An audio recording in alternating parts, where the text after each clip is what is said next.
guys, ketemu lagi dengan saya di channel ini.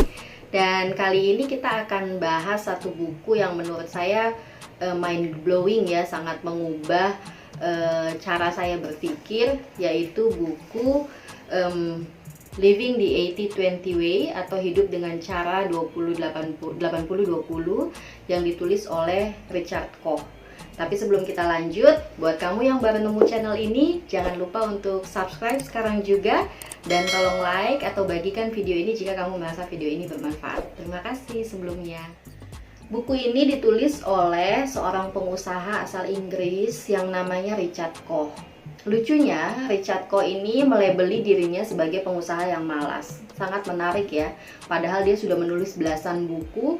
Dan bukunya yang satu ini, buku Living the 80-20 ini sangat terkenal dan bestseller di mana-mana. Buku ini kira-kira ditulis sekitar tahun 97 dan sudah dicetak mungkin belasan atau bahkan puluhan kali dalam berbagai bahasa.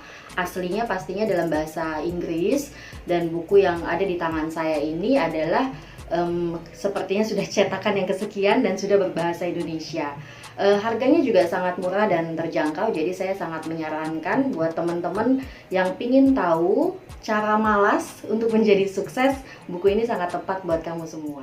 Aturan 80-20 atau yang lebih dikenal dengan prinsip Pareto ini sebetulnya sudah ditemukan sejak awal tahun 1900-an oleh seorang ekonom Italia yang bernama Vilfredo Pareto. Makanya prinsip Pareto ini sendiri diambil dari nama si penemunya itu. Nah, sebetulnya apa sih prinsip Pareto atau aturan 80-20 ini? Jadi semua berawal dari kacang polong yang ditanam oleh Vilfredo Pareto di kebunnya. Suatu ketika waktu dia memanen, dia menemukan fakta bahwa 80% dari hasil panen kacang polongnya berasal hanya dari 20% kacang polongnya. Jadi fakta ini dia temukan sangat menarik ya, bahwa ternyata hasil yang besar itu hanya didapat dari 20% usaha gitu, atau 20% input. Lalu kemudian dia penasaran dan mencoba menganalisanya dari berbagai sektor kehidupan. Dia mencoba menganalisa dari statistik ya, atau kependudukan. Ternyata dia menemukan fakta bahwa dari 80% penduduk yang ada di Italia berasal dari hanya 20% kota yang ada di Italia. Demikian juga dia coba lagi melihat ke negara tetangga Italia, yaitu Inggris gitu ya. Ternyata fakta yang sama juga dia temukan bahwa 80% kekayaan yang ada di Inggris hanya dihasilkan oleh 20% penduduknya. Hal ini kemudian ditemukanlah gagasan bahwa sebetulnya di dunia ini dari berbagai sektor kehidupan 80% dari hasil hanya disebabkan oleh 20% usaha, atau 80% daripada output hanya dihasilkan oleh 20% input. Prinsip Pareto ini atau aturan 80-20 banyak sekali bisa kita temukan dari semua sektor kehidupan. Ini sifatnya sangat universal. Sebagai contoh ya, di sektor perekonomian atau di sektor penjualan gitu, sebetulnya didapatkan fakta bahwa 80% dari hasil penjualan didapat dari 20% produk saja. Walaupun sebetulnya ada begitu banyak produk, tapi kalau dilihat kembali hanya 20% lah yang menghasilkan 80% penjualan atau keuntungan suatu perusahaan. Lalu kemudian bisa juga dilihat dari kinerja staff begitu ya. Sebetulnya 80% dari hasil tercapainya target-target di suatu perusahaan sebetulnya hanya dihasilkan oleh 20% karyawan yang betul-betul bersungguh-sungguh bekerja. Lalu kemudian bisa juga dari misalnya customer service gitu ya. Sebetulnya 80% komplain yang masuk ke dalam customer service hanya berasal dari 20% penyebab begitu. Atau misalnya bisa juga dalam kehidupan kita sehari-hari gitu ya, relasi. Sebetulnya hanya 20% dari orang-orang yang kita kenal yang membawa kebahagiaan sebanyak 80% dalam kehidupan kita. Atau misalnya lebih sederhananya lagi, kalau kamu buka lemari kamu, baik itu lemari baju ataupun lemari sepatu, sadar atau tidak sebetulnya dari sekian banyak baju kamu yang kamu pakai itu saja. Dan kalau kamu mau hitung, mungkin 80% dari baju-baju yang kamu gunakan hanya berasal dari 20% baju atau sepatu yang kamu miliki gitu. Kalau konteksnya dalam channel YouTube kami ini gitu ya, setelah kami telisik lebih lanjut menggunakan prinsip Pareto ini, sebetulnya 80 views yang kami hasilkan atau 80% jam tayang yang kami hasilkan itu hanya berasal dari 20% video yang kami produksi gitu. Jadi 80-20 ini, prinsip Pareto ini sebetulnya sangat banyak kita temui di kehidupan kita, tapi kita seringkali tidak menyadari begitu ya. Nah, sebetulnya apa sih yang mau disampaikan gitu ya dari prinsip ini? Yang mau disampaikan adalah sebetulnya bahwa segala sesuatu yang ada di dunia ini ternyata memang tidak linear begitu sifatnya, atau tidak terdistribusi secara merata. Kita seringkali berpikir bahwa jika kita melipat gandakan usaha kita, maka hasilnya juga akan berlipat ganda. Tapi faktanya sebetulnya tidak seperti itu, karena manusia sendiri, hidup ini sendiri punya batasan-batasan, sehingga tidak selinear itu gitu. Yang harus kita lakukan adalah kita mesti menemukan si 20% itu yang menjadi inti, yang menjadi pokok, yang menjadi penyebab dihasilkannya 80% output. Jadi prinsip Pareto ini sebetulnya mau mengajarkan kita untuk meraih kesuksesan dengan cara yang produktif melalui fokus kepada apa yang kita anggap penting atau apa yang paling esensi untuk kita kerjakan untuk meraih kesuksesan itu sendiri. Tidak mungkin bagi semua orang untuk melakukan segala sesuatunya, banyak sekali hal gitu ya, dan mengharapkan hasil yang sama baiknya. Kita memang mesti fokus untuk menemukan si 20%-nya itu. Sebagai contoh gitu misalnya, yang tadi saya sampaikan, jika memang 80% komplain berasal dari 20% masalah, sebetulnya kan dengan menemukan si 20% masalah itu sendiri, si perusahaan itu sudah menyelesaikan 80% dari komplain atau persoalan begitu. Jadi memang gagasan 80-20 ini mengajak kita untuk menjadi lebih produktif, tapi dengan cara tidak melakukan banyak hal, dengan melakukan hanya sedikit hal yang memang sifatnya penting dan berkontribusi besar untuk 80% pencapaian gitu.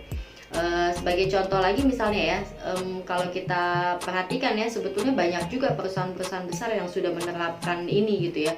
Kalau kita berkunjung ke McD gitu misalnya, kan kayaknya fokus dia hanya, kalau di Indonesia mungkin di paket nasinya ya, di paket nasinya. Mungkin dia menemukan bahwa penjualan McD di Indonesia, kontributor terbesarnya si 20%-nya itu adalah si paket nasi. Makanya kayaknya hampir tiap 2-3 bulan sekali ada saja varian-varian paket nasi yang dikeluarkan oleh McD gitu. Atau contoh lain misalnya si Samsung gitu misalnya, dia sebetulnya pasti punya puluhan varian produk elektronik gitu, tapi dia tahu bahwa kontributor penjualan terbesar mungkin hanya dari 20% produknya, which are misalnya HP gitu ya, atau TV, atau mungkin AC sebagian kecilnya. Ya, dia fokus untuk bagaimana mempromosikan produk-produk yang berkontribusi besar terhadap penjualannya itu gitu. Lalu kemudian kalau di satu perusahaan gitu ya, kan ada banyak sekali departemen-departemen gitu. Pastinya perusahaan itu bisa melihat gitu mana sebetulnya departemen yang paling berkontribusi besar terhadap pencapaian perusahaan, dan dia akan memfokuskan alokasi anggaran, waktu, dan usahanya untuk memperbesar departemen itu supaya keuntungan perusahaannya semakin besar gitu. Nah, prinsip inilah yang sebetulnya diajak oleh si penulis, oleh Richard Koh ini untuk bisa kita terapkan dalam kehidupan kita. Supaya apa? Supaya tuh manusia hidupnya bisa jadi lebih berkualitas. Kebanyakan kita di era yang modern ini kan kayaknya hidup kita tuh hanya untuk bekerja gitu ya. Waktu kita sangat banyak sekali terbuang untuk melakukan banyak sekali pekerjaan, padahal kalau kita mau berkonsentrasi sedikit, peka sedikit untuk menemukan apa sebetulnya yang paling esensial untuk kita kerjakan supaya hasilnya juga bisa maksimal, mungkin hidup kita bisa menjadi lebih berkualitas, dan dengan sendirinya juga kita bisa menjadi lebih bahagia gitu dengan kehidupan kita gitu. Nah, Lalu kemudian ada satu lagi yang menarik di buku ini ya. Jadi ada pemimpin militer gitu ya, yang dia pemimpin militer yang mengatakan bahwa sebetulnya ada empat tipe prajurit yang dia miliki. Tipe yang pertama itu prajurit yang malas sekaligus bodoh. Nah, buat mereka-mereka yang tipe seperti ini sebetulnya ya dibiarin aja sih, tidak membahayakan. Lalu kemudian yang kedua ada prajurit yang pekerja keras atau cerdas gitu ya. Ada prajurit yang pekerja keras dan cerdas gitu. Nah, mereka ini sebetulnya sangat baik karena ketika melakukan pekerjaannya dia pasti sangat target oriented dan detail gitu. Nah, orang-orang seperti inilah yang dibiarkan saja gitu menjadi prajurit, tapi akan susah untuk mencapai posisi-posisi leader. Tipe yang ketiga adalah prajurit yang pekerja keras tapi juga bodoh. Pekerja keras dan bodoh. Nah, orang seperti ini memang harusnya dieliminasi gitu ya, dipecat, atau ya kalau masih bisa ditingkatkan kapasitasnya boleh tingkatkan kapasitasnya. Kemudian prajurit tipe yang keempat ini adalah orang yang cerdas tapi malas. Nah, inilah menurut dia tipe-tipe yang masuk dalam kategori 20% tadi gitu. Tipe-tipe yang sangat cocok untuk diambil perhatian khusus dan bisa cocok dijadikan pemimpin militer di masa yang akan datang. Mengapa seperti itu? Karena kalau dia cerdas dan malas, artinya biasanya dia malas untuk melakukan banyak hal ya. Pasti dia akan hanya konsentrasi untuk melakukan hal yang sesuai dengan keahlian dia. Dan biasanya orang yang malas cenderung punya punya kreativitas untuk menemukan cara supaya dia tidak harus melakukan pekerjaan itu. Bisa itu dengan mendelegasikan atau menemukan teknologi untuk memudahkan pekerjaannya begitu. Nah, makanya dia lebih memilih tipe yang cerdas dan malas ini sebagai calon pemimpin, dan dia memaknai ini sebagai si 20% dalam prinsip Pareto gitu. Nah, jika Anda saat ini tidak cukup cerdas, ya Anda bisa tingkatkan kapasitas Anda gitu ya di sesuatu keahlian yang memang menjadi minat dan keahlian Anda. Tapi jika Anda tidak terlalu malas, sebetulnya ya harus disadari saja bahwa Anda tidak mungkin melakukan segala sesuatu, dan memang Anda harus mulai berkonsentrasi untuk melakukan hal-hal yang penting yang bisa memberikan hasil yang menakjubkan gitu. Jadi ya menurut saya sih ini kabar baik ya buat kita-kita yang pemalas tapi juga ingin sukses. Sebetulnya prinsip Pareto ini sudah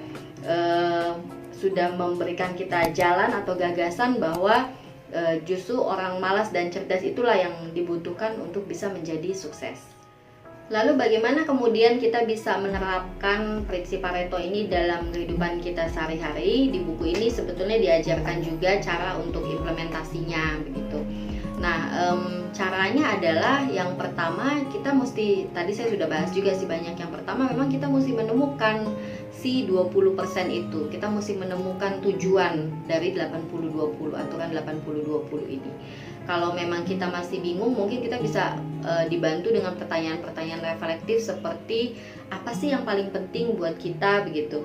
Kalau seandainya kamu punya 10 hal yang penting buat kamu, maka coba aja dieliminir dan temukan hanya 2 saja begitu.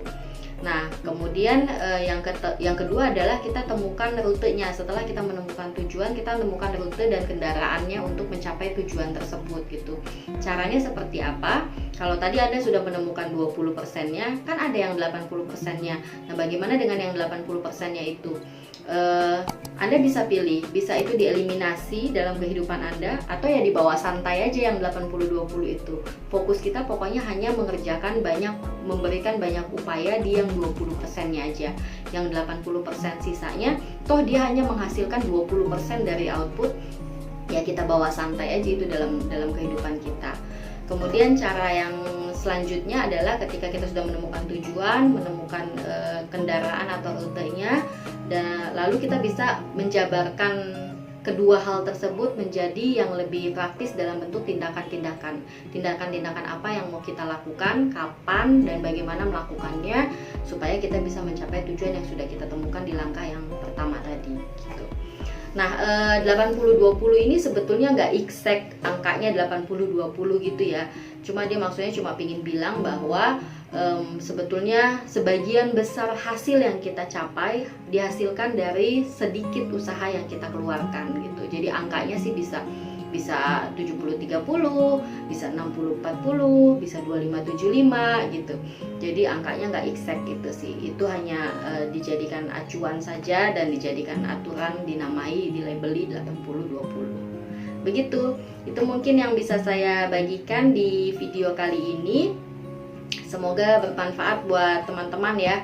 Jangan khawatir buat kita-kita yang mungkin masuk kategori yang kurang pekerja keras atau malas gitu ya, karena sebetulnya kita masih punya peluang untuk bisa sukses begitu.